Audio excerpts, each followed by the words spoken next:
O ministro Luiz Roberto Barroso, que considerava haver algo de transcendente no médium João de Deus, disse que incentivar posições anticientíficas não é protegido pela liberdade de expressão.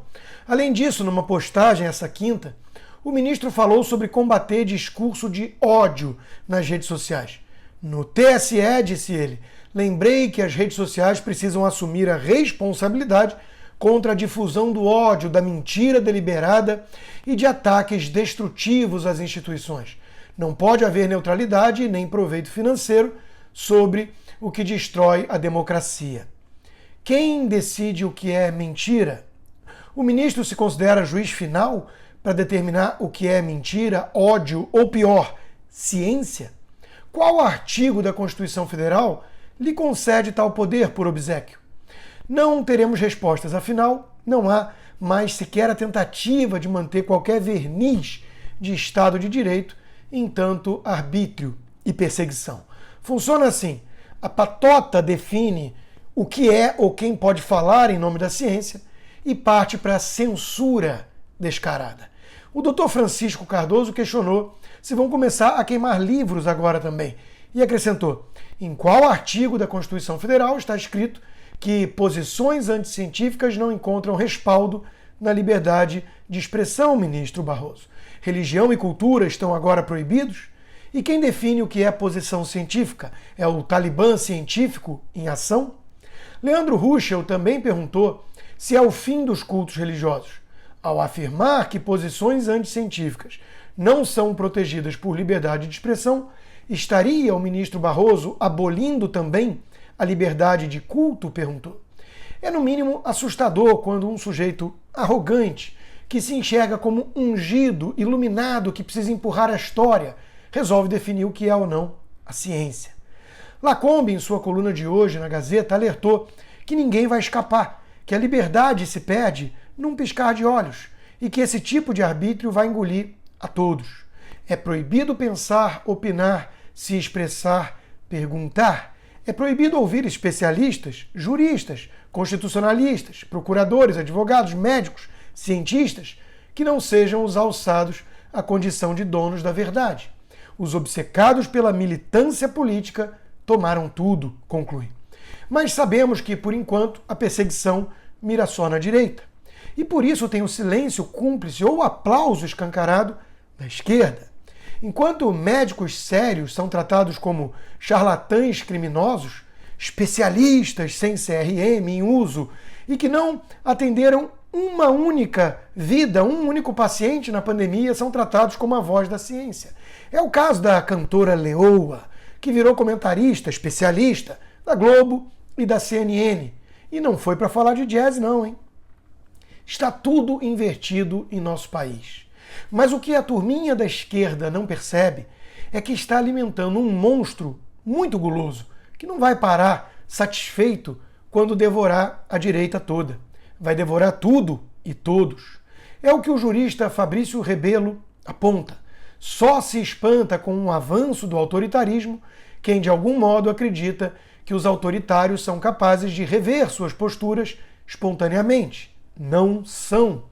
Este é um movimento organicamente irrefreável. Sem obstáculos externos, só fica pior e costuma ser muito rápido, conclui. Todo projeto totalitário, e estamos diante de um, só foi barrado por obstáculos externos e luta. E a escalada está assustadora. Já vivemos num estado policialesco, como mais essa busca comprova. Polícia Federal faz buscas contra Sérgio Reis e deputado Otoni de Paula por incitação a atos violentos contra a democracia. As ordens foram expedidas pelo ministro Alexandre de Moraes. Também são realizadas diligências contra o caminhoneiro bolsonarista Zé Trovão, o cantor Eduardo Araújo e o presidente da Associação Brasileira dos Produtores de Soja, Antônio Galvão. O presidente Bolsonaro tenta reagir como pode, mas precisa do apoio popular. O mesmo que é chamado de golpista pelo STF, ou seja, temos uma democracia estranha, né, que vai contra o povo. Bolsonaro entrou com uma ação para impedir o Supremo de abrir investigação sem passar pelo Ministério Público Federal. A Advocacia Geral da União contesta artigo do regimento interno do tribunal que permitiu a instauração do inquérito das fake news, em que o presidente passou a ser investigado. O irônico é que só cabe recorrer ao próprio algoz, que certamente vai apenas ignorar, né? A quem recorrer numa ditadura de toga, né, Rui Barbosa? Por isso, o jornalista Guzzo tem subido o tom. Em sua coluna de hoje, na Gazeta, ele afirma que os ministros supremos estão em luta aberta pelo poder no Brasil. E diz: a única coisa que realmente conta é a opinião do STF. No caso, os ministros supremos acham que manifestação do pensamento não é livre. Gente de direita, por exemplo, não pode dizer o que pensa. Gente de esquerda pode. É onde estamos, conclui. Por enquanto. E ainda tem a CPI circense como instrumento de mais arbítrio e abuso de poder. A quebra de sigilos foi aprovada nessa quinta de vários sites sem qualquer indício de crime, muito menos ligado à pandemia, enquanto a CPI blindou Carlos Gabas do Consórcio Nordeste e impediu qualquer investigação sobre o Covidão. Comentaristas conservadores estão sendo perseguidos do nada. Alexandre Garcia comentou na Gazeta: a comissão também quebrou o sigilo de 7 canais de notícias, alegando que eles publicam notícias falsas. Interessante que hoje no Brasil há um negócio bem totalitário. O que é notícia falsa? É aquela com a qual eu não concordo. É mais ou menos isso. Por isso mesmo, gente, que é tão importante a manifestação do dia 7 de setembro. Será um aviso de que o povo brasileiro não vai aceitar se subjugar tão facilmente, docilmente, que está atento aos descalabros do sistema. O senador Eduardo Girão já avisou que estará lá, presente, lutando pela liberdade de expressão em nosso país. Ele que tem defendido também a abertura de inquérito de impeachment de ministro do Supremo. E Bolsonaro se manifestou: vamos ter uma fotografia para o mundo do que vocês querem. Eu só posso fazer alguma coisa se vocês assim o desejarem. O clima está tenso e não é para menos. Os ministros supremos ultrapassaram todos os limites e esses jornalistas com cara de paisagem são cúmplices desses abusos. Tem até mesmo pseudo-liberal aplaudindo por puro ódio ao bolsonarismo. Janaína Pascoal detonou essa turminha. É tão gritante que o TSE está fazendo é censura, que os jornais falam com tranquilidade que os veículos cerceados são bolsonaristas. Como assim? Ser bolsonarista é motivo para desmonetizar? E os muitos veículos que não se assumem esquerdistas que apoiam?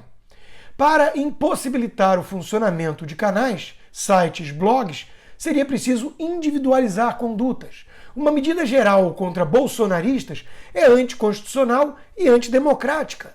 E eu ainda leio deputados aplaudindo e se dizem liberais. Falso ser liberal com quem concorda. Pois é, né? Todos serão forçados a repetir as verdades impostas, desabafou a deputada estadual. Está tão evidente o que se passa no Brasil que é preciso enfiar a cabeça na areia como um avestruz para fingir que não está vendo o avanço de uma ditadura. A democracia está em perigo, sim, mas não por causa de bolsonaristas. A liberdade já morreu no Brasil. E quem matou foi quem deveria ser o guardião da Constituição, do império das leis, do Estado democrático de direito.